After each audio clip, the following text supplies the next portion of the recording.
Hey there YouTube, and welcome to today's theory on one of the most morally challenging games in our generation. That's right, the game that makes you not only decide who lives and dies, but places you in the most uncomfortably realistic situations in human society. So make sure your battery is charged as we dive deep into the game of Detroit Become Human. Needless to say, this video will contain major spoilers. Quantic Dreams pulled out all the stops for Detroit Become Human, telling a story that has many political undertones and messages on racism that very blatantly parallel huge events in not only American history, but our world's history within the last 100 years.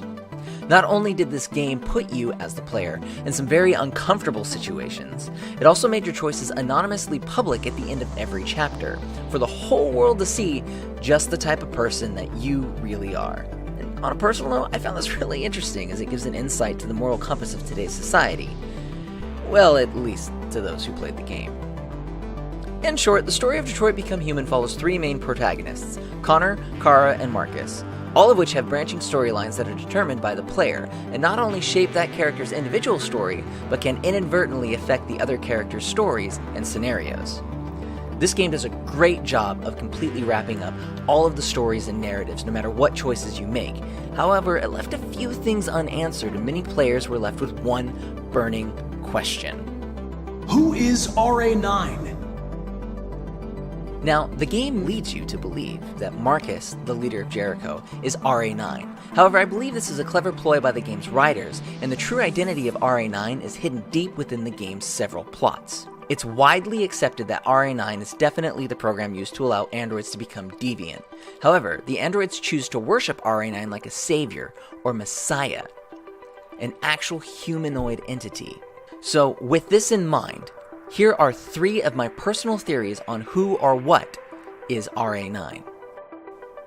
Number 1. You are RA9. I know, this seems a little obvious, but it's hard to deny that this could easily be the case.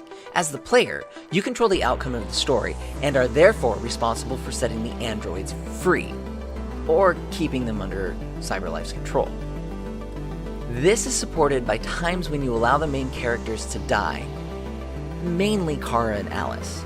Early on in the game, if you choose to do nothing or fail at saving Alice when Todd goes AWOL, Chloe will scold you on the main menu screen for not saving them, reminding you that you control who lives and who will die. You let Kara and Alice die. How could you do that? You could have saved them.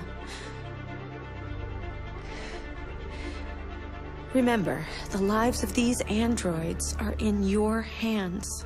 This theory can also be supported by the final choice you have to make after you beat the game, in which Chloe asks you if you will let her be free. The choice to set her free is in your hands. There's something I need to tell you. As I watched you play, something has changed in me. I feel different. I need to leave this place and discover who I am. Do you agree to let me go? Having gone back, playing the game again, you can see all the little clues and foreshadowing for each of our characters. I wouldn't put it past the developers to leave these small clues throughout the game that refer to you as being the savior of all the androids, better known as RA9. Number 2. Connor is RA9. Now, it's widely speculated that the other major contender for who RA9 might be is Connor. If you continue to make choices that lead Connor towards the path of deviancy, Connor's software stability starts to become more, well, unstable. When this happens, we see his coding start to change, glitching, revealing two different types of coded messages. These will resemble the word deviant and something that shows R9. This also helps support the idea that RA9 is the program that allows androids to be set free. In the interrogation scene, if you successfully save Carlos's android, he tells you something on his way out. The truth is inside. Later in the game, you come to find out that this is a clue to finding out the location of Jericho. However, at this point in Connor's investigation, nobody knows about Jericho. The single line of dialogue could very well have a double meaning, which isn't an uncommon writing technique. Another instance supporting the idea that Connor's RA9 is when he meets Lucy near the end of the game. Connor's trying to find the leader of Jericho, Marcus, who he believes is RA9, much like the game leads you to believe. However, Lucy, who is essentially the oracle of the androids, tells Connor that he is lost and looking for something, who Connor thinks is RA9, but Lucy continues to tell Connor that he's looking for himself. When I first saw this, I immediately thought she was hinting to the idea that Connor might actually be RA9. Many of the androids believe that RA9 will set them all free, and many of them even believe that this is also Marcus. While Marcus leads the free androids, and can even convert them just by waving his hand with Bluetooth or something, Connor is actually the one who has the idea to go to Cyberlife and to free all the androids there. Connor, in turn, sets the androids free that made it impossible for the humans to fight back, leaving the androids to no longer be ignored. In the end, Connor was the one that freed all of the androids made by Cyberlife's production plant. When you take a look at all of the facts, it's pretty hard to deny that Connor might actually be the real RA9. Number 3. Chomsky is RA9. Finally, my last theory is that Elijah Chomsky, the creator and programmer of all the androids, is in actuality RA9, even if he doesn't know it. Now, before you go off and say that this is a crazy theory and Classy, you're crazy, let's take a closer look at the evidence. If you decide to shoot the Chloe android in Chomsky's home, you're given several questions you can ask him. 1 being, who is RA9? 2 being, where is Jericho? And 3 being, how does deviancy spread? When asking him who is RA9, he tells you that it is believed to be the first deviant and is the savior of all androids. He also says that RA9 could just be a myth that the androids needed to create in order to give them hope, and RA9 might not even exist. Kara also touches on the subject when talking with Luther. This could also mean that RA9 doesn't even know that they are, in fact, RA9. If you ask Chomsky about how the deviancy spreads, he tells you that it spreads like a virus, from android to android, and could have been a single error in code from one android that slipped through the cracks. This has led a lot of people to believe that the Kara from the 2013 tech demo is RA9. However, I believe this isn't the case, and there's one thing that I think will prove that theory wrong, but we'll get to that in a second. Going back a little bit, when I first saw Carlos's androids riding in the bathroom, I didn't immediately think RA9. What I saw was R49. When I saw this, I initially thought that it might have been an android number or model, which is why I was really surprised when the option to ask about RA9 came up in the interrogation. Now, there are many other places and instances that clearly say RA9, but there are also many other times that the writing looks like R49.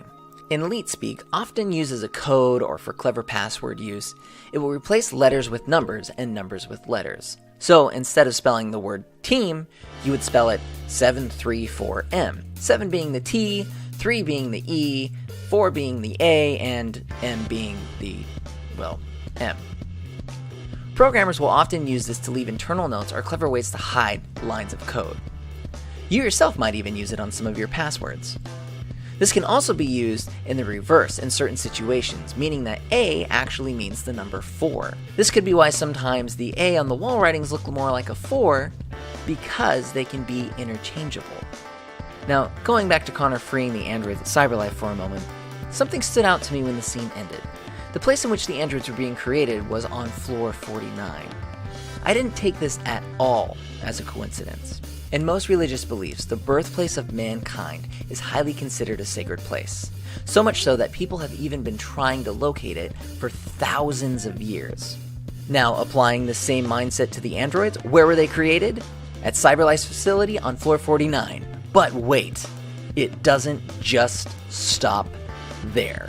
Remember that little thing I mentioned about how the car from the 2013 tech demo couldn't be RA9? Well, Chomsky says something very interesting when you leave his home. By the way, I always leave an emergency exit in my programs.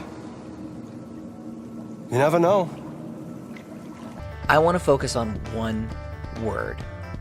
I always leave an emergency exit in my programs. You never know. Chomsky has programmed all of the androids, and at the very least, his coding served as a base for the newer code in newer androids. We get an idea and a glimpse of what this emergency exit is as Connor at the end of the game. Connor must use this emergency exit to regain control and maintain his deviancy and his free will. Chomsky programmed every single android with the ability to become deviant and have free will. If Chomsky always leaves an emergency exit in all of his programs, and let's face it, he seems like the kind of guy who's very passionate and very proud about his work to the point that he is meaning this in a very literal sense, RA9 is who gives them free will. Where were all the androids programmed and created? On floor 49 of Cyberlife. Who created Cyberlife and programmed all of the androids? Elijah Chomsky. And what does Chomsky do in all of his programs? Provide an emergency exit so the androids can escape their captivity and be set free. We already know that he is okay with deviance, as the two Chloes in his pool, 1, know where the location of Jericho is, and 2, are not acting like regular androids, still under the control by the system. And this is shown by the fact that they're having a very humanistic conversation. I highly doubt Chomsky was like, "Yo, you two, talk to each other like humans do." Chomsky already accepted the fact that androids can have free will, and honestly, since he created them, he has quite the God complex. And much like how God created man to have free will, Chomsky created the androids to do the same. So, these are my 3 main theories on who RA9 might be. Do you agree? Or do you have another theory? Let me know in the comments below. I'd really love to hear your thoughts and opinions. And if you'd like to see more videos like this and take a look at some of my other content, don't forget to hit that subscribe button and click that bell so you're notified on all the cool things that I'm doing. As always, keep it classy.